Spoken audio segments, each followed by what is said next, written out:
Welcome everybody to this morning's meeting. I'd particularly like to welcome Meg and Lisa from ECAN to take us through the RPS.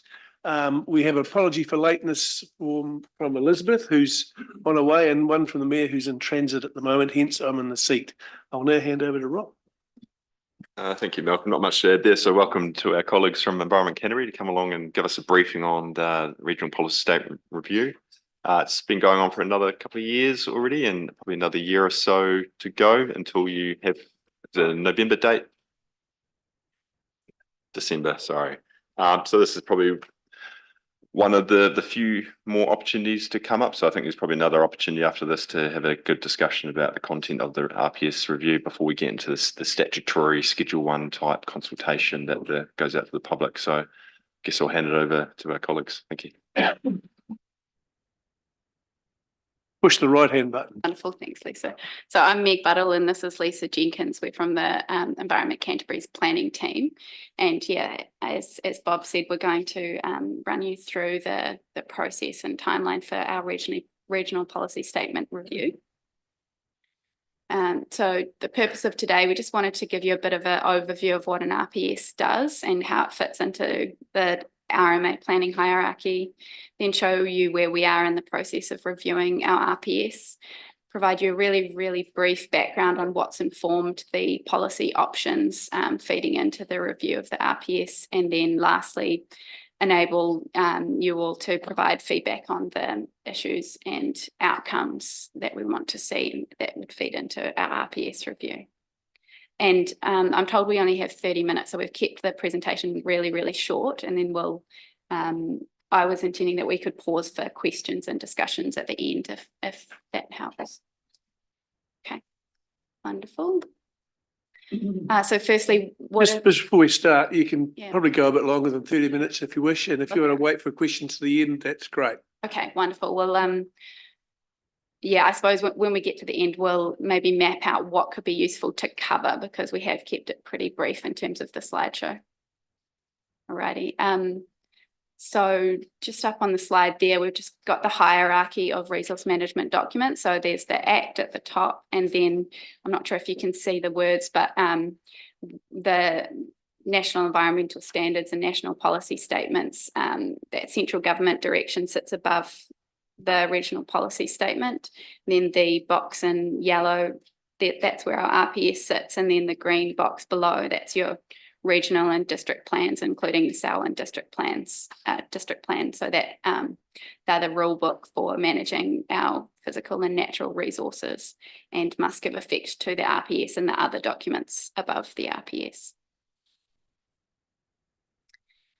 So what's the content of our RPS? The mandatory elements are up there. So you need to have your resource management issues for the region, objectives, policies, and methods. So we have a little bit of an example on the slide about how a hazard scenario would be reflected in each of those 4 elements. I won't go through those. And then this is, sorry, there's for us in the room, the last bubble is cut out, but this is the RPS review timeline, and Robert, you touched on it before. So starting on the left-hand side, last year we had 2 rounds of public engagement, the first in July and August, where we went out to the community and asked them about their big picture issues for the region and the outcomes they wanted to see to address those issues. And then we went away in September and developed some policy options that would help address the issues and outcomes we heard from the public in campaign 1. And then we went out again to the community and asked them in October and November about their priorities and the chosen options for addressing the issues and outcomes. And now we're into the, skipping ahead, we're into the January and April, going away into our little cave and drafting up the Section 32 assessments and the RPS itself. But we're coming to this council today in the context of that last year's engagement, because we would have loved to come to you at the time there, but obviously the briefing schedule was really packed. So we can still take on board any feedback you give us today, but now we're into that, we're out of our formal engagement step and we're into the drafting step. The next two milestones that will be most important to you is that June-July milestone, where we'll come back with our complete draft of the RPS and give you all the opportunity to give us feedback on the draft. And then the final milestone of importance, it's just hidden on the slide, but it's this December 2024 date where we'll notify the formal RPS, and after that you'll have the opportunity to do a formal submission and attend the hearings. I suppose I could just pause on that slide and ask if there are any questions at this point. Just one question. Obviously October to November was the engagement period. How did we miss that? I think we would have sent out emails to kind of key persons within staff, but at the time I'm sure your briefing schedule was just really packed, and so it was only now that we could get fit into the schedule. I think it was mid to late last year we did have some members of Environment Canterbury do come along and brief the council and the initial consultations. I'm not actually too sure what the date of that was, but it was sort of mid to late last year. And then this one here was probably ideally would have been December, but we didn't have a briefing time for that. So from a governance side, we can safely go forward knowing that we have been consulted with. So the initial consultation is effectively a very high level. This is RPS review. These are the type of high level things that may be coming up into it. What are your big concerns? And then that's gone into narrowed it down into sort of this consultation package. While it is February, it would have been ideal for this to happen a bit sooner to help factor into ECAN's thinking. Yeah, I guess it's not only February, which means halfway through the draft of the post. I'm sure you've already started writing it, one would hope. Yes, yeah. So yeah, I guess we're not late, but we're almost too late. So, Or have I missed the point? yeah, so I can jump in there. As I said before, we can definitely still take on your feedback from today to inform the current stage that we're in, and we also have those at least one touch point before we go out for formal notification for you to give us feedback on the draft. That's that June-July timeframe. So yeah. There's probably some sort of key dates in our drafting program as well. So at the moment we're working on kind of having our first roughest draft done by the end of February, so that we can go into review sort of internally, get our legal review and our sort of planning peer review and everything done sort of in March. And if we were to receive something kind of in writing or something from Selwyn District Council at that point, then we can, you know, like we're able to incorporate stuff right up until sort of May, when we'll be taking it to our council for Well, look, and I appreciate that. I guess I'm asking our leadership teams from our side how that's come about that we've missed the opportunity. I think this was initially booked in for a December briefing, and it got pushed from that December briefing for whatever reason, and then there's just no more briefings up to that point through January, and therefore we've got the first briefing of the year. So I think we have tried to get this to councillors prior to this. I think a full schedule bumped it off the. Yeah, we have had a very full schedule with LTP briefings before Christmas. So No, I accept that, but I mean we're behind this process now by a considerable amount. So I mean that's it's an important thing that we probably should have been involved in earlier on. And look, notwithstanding the fact that we've had people stuff on. So I'm just asking the question, looking at it from a governance side, have we missed the opportunity? Now, not you. Well, I'll take on board what we're saying. I only got this a couple of days ago, so. But then correct me if I'm wrong. I think reiterating what our colleagues from Environment Canterbury have said, they definitely haven't missed the opportunity. So all feedback from today And if there is any following feedback from this, can still be incorporated and influence what the outcome is in the RPS. The longer we leave that, the less it is, but we do have another opportunity when we do that June, July date consultation as well. And then there's another opportunity with that through Schedule 1 consultation to influence the outcome of the RPS. And then we can do a submission on the process as well. So there will be multiple more chances to actually affect what the RPS is.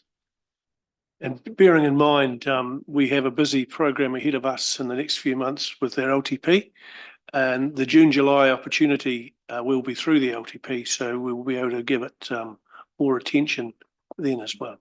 Lydia. I was just going to say, I think Bob, you'd sent through stuff at the end of November around regional policy statement review with linking information to the ECAN page of Have You Say. So I'd filled out that. So there was some online stuff and you had sent correspondence about it. But I don't know if everyone got it. Wonderful, thank you. And just one final thing to add, Selwyn is definitely not the outlier in having a busy briefing schedule. It's been for quite a few other councils. We haven't been able to get in front of them until January, February. So a lot of people on the same page there. Okay. This is a slide just showing what we'll consider when we're drafting out those policy options and the policies themselves. So the current state of the environment and what we know will feed into it, changes in legislation from central government, community feedback, that's those 2 rounds of public engagement that we did last year, and finally the feedback from our decision-making body, Te Rōpū Tui. And we've just added on in some speech marks some of the comments that we had back from the community in those rounds of engagement. For instance, resilience and sustainability are paramount. We need to make it easier to do the right thing. Business as usual isn't going to get us there, and timeframes are critical. Questions at the end. Well, that's the last slide, so we can hang out on that slide for a little bit more if you want. Go for it, Deborah. Yeah. Okay. Just conscious of the fact that we do currently have national policy statements and national environmental standards. Now, I'm not aware that this government has yet changed them. So they will still have to be complied with regards to your policy statements. My question arises around some of the drivers for change in the next slides that you've actually put for us for examples. And just really curious what the feedback and when you come to what could we change, and I'll go back to the controversial freshwater management and farm environmental management plans, and regional policy statement number 1, which was the major change that led to environmental farm management plans to manage nutrient loading on the environment. Can you give me an idea what's going to have to change for my rural constituents with regards to their compliance requirements at the moment with farm environmental management plans, just as one example? So as far as we're aware, the government hasn't indicated an intention to roll back the freshwater farm plan system that it's developing. So it started developing that under the previous Minister for the Environment. That program appears to still be running. So there is a difference between a farm environment plan, which Environment Canterbury has sought from your rural constituents in Selwyn, and what would be required under the government's new freshwater farm plan system. We've been working to, as much as possible, make sure that the farm environment plans that Mhm. have been developed with Environment Canterbury over the last 15 years are going to be fit for purpose for the freshwater farm plans. Mhm. It's a different system though, and we're yet to see kind of all of the details. So there's a little bit of we're waiting to see as well, but we've been working with the government to try and keep the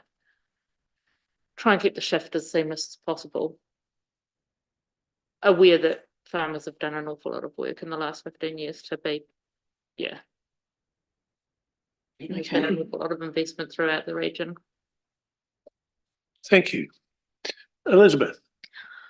Hi, thanks. A bit like it was for us in council, it was an incredibly busy time for you guys when you put your submissions out to the community for consultation because it was the election year at the same time, and just obviously with farmers and a lot of people, it's really busy season. Did you get a really good turnout in terms of your consultation? And is there a way that you've been able to gauge which parts of society have submitted? Because I know a lot of farmers in my constituency weren't able to submit at that time of the year. So I'm just wondering if we've got a really good broad reach across society in terms of the consultation results. And is there any way of sort of being able to see that other than just age range? Yep. We've got a report that's currently available on our website that's a summary of the first round, and we're still drafting but aiming to get a report that's a summary of the second round onto our website in the next month or so. From what I observed, we had incredible engagement actually for this stage of an RPS review. From what I've seen in the past, I think we've had sort of hundreds of survey responses. Depending on the channel, we got different groups. So we did we had summits around the region.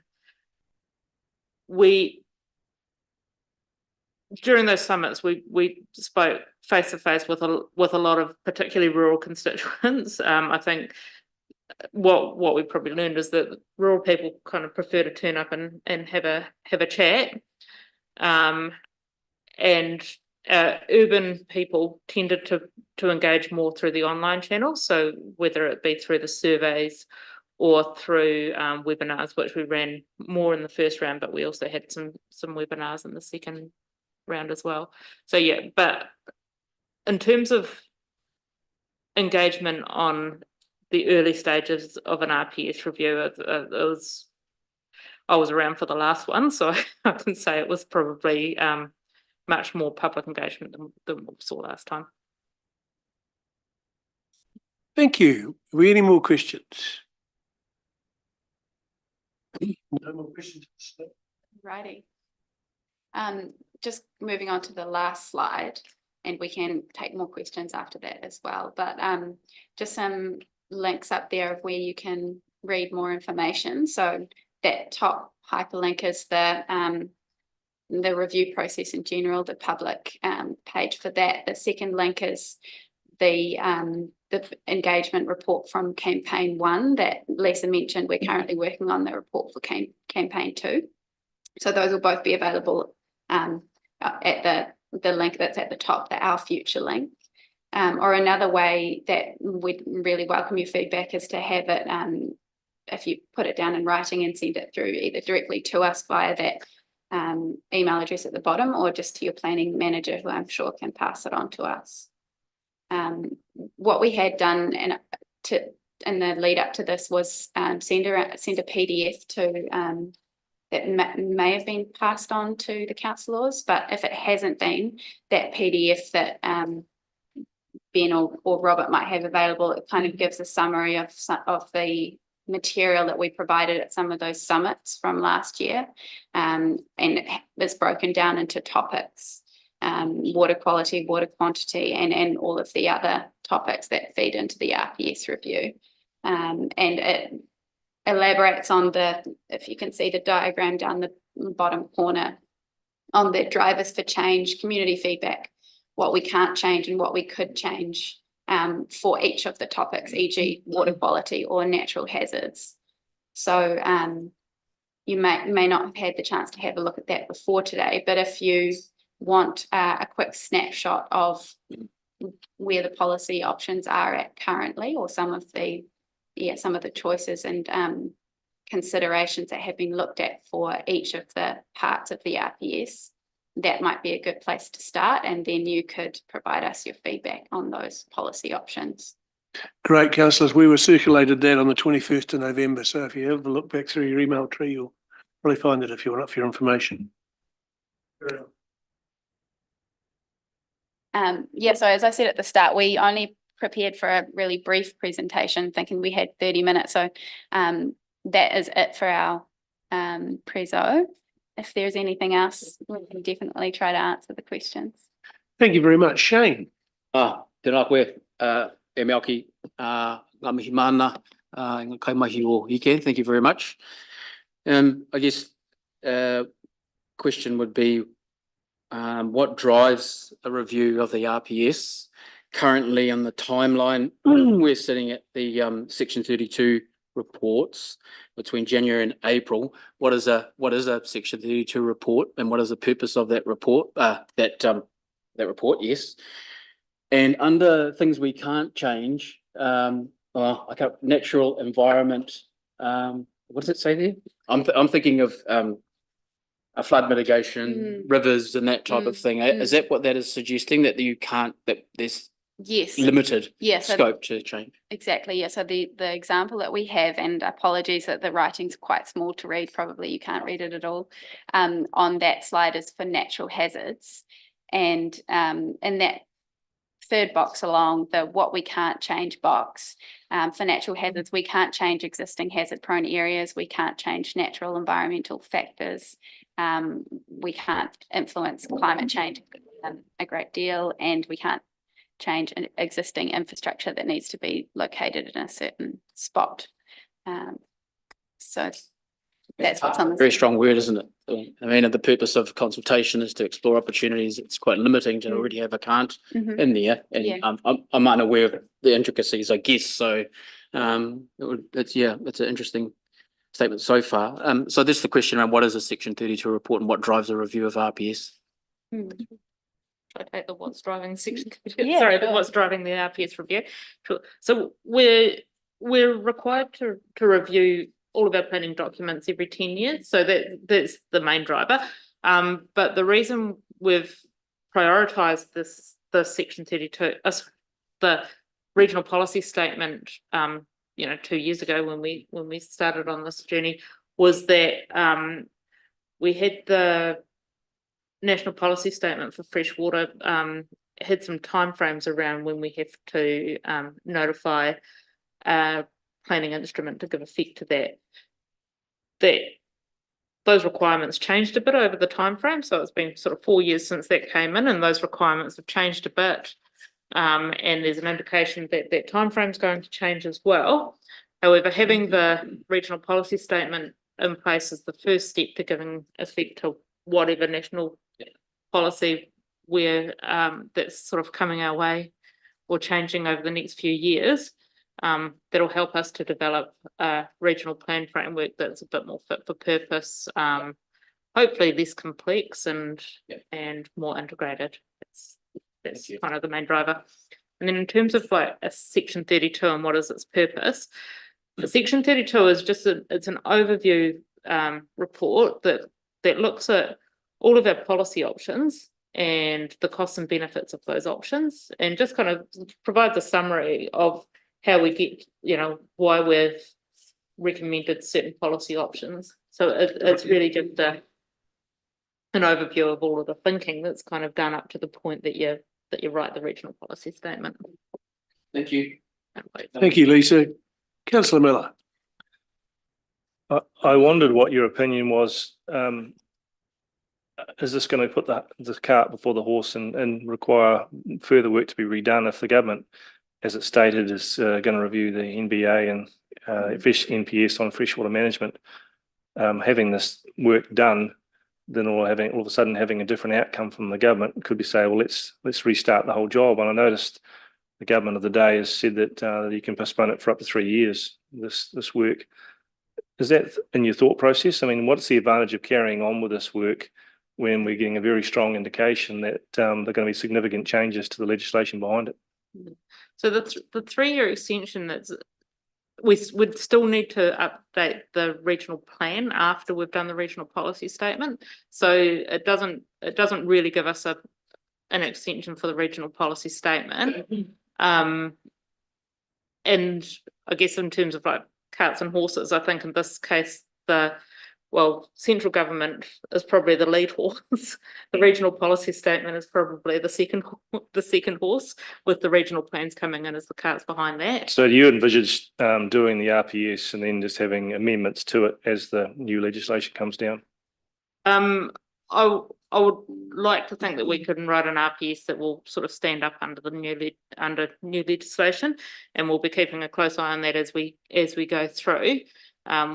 We've always sort of through this whole review process had a real eye to what the future may hold, and whether that be spatial plans or whether that be a continuation of the current RMA system or whatever. We think we can sort of create a document that's going to stand up. And changes in legislation are not unusual as we go through a planning process either. Planning processes take a long time, and so I mean you would have probably seen that same thing happen with your district plan review, where you would have notified a plan and then a new NPS came in, which we're wounded kind of over that. Yeah. Yeah. And I think if we wait for legislation to settle down, then we won't even get anything done.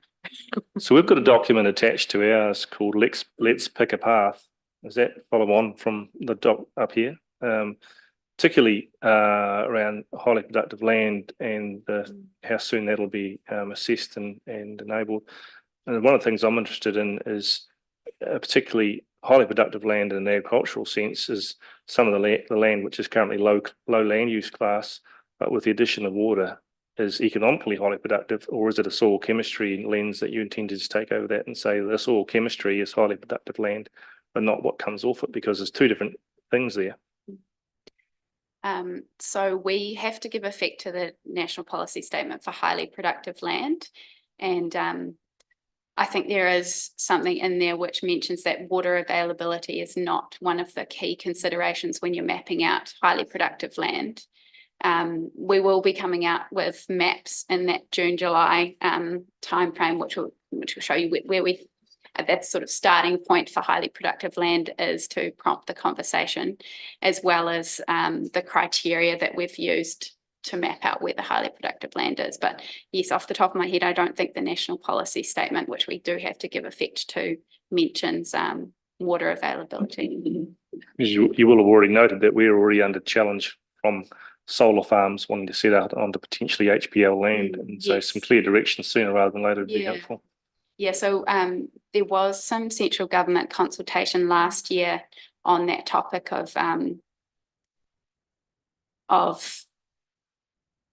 primary production and when primary production can be done alongside renewable energy. So I think we're waiting to see what happens in the wake of that consultation from central government. Wonderful. Well, we very much look forward to those soil maps that are coming out when we get an opportunity for that consultation back in June coming forward. Any more questions, councillors? No more questions. Thank you very much for coming out this morning and giving us that. Councillors, our homework is to look back onto the PDF that came through in November to refresh ourselves amongst the many other facts that we have in our brain at the time. And I'm sure that our staff have been working in the background on this, Rob? Yeah, we've been engaged at various levels with ECAN at various hui and workshops and events and stuff like that all the way through for last year, and we'll continue to be involved with them right up to notification. Thanks, Rob. So, councillors, I guess if you've got a particular itch you want scratched, you can have a chat with our staff along the lines of what's happening as well for a bit of reassurance. So thank you all for your attendance this morning. Thanks for coming out to see us in sensational Selwyn. It's always good to see you, Ken, in the room. Ngā mihi, thank you. Okay. Thank you so much for having us. Thanks, councillors. That's the end of our workshop. There is a light lunch next door, I believe.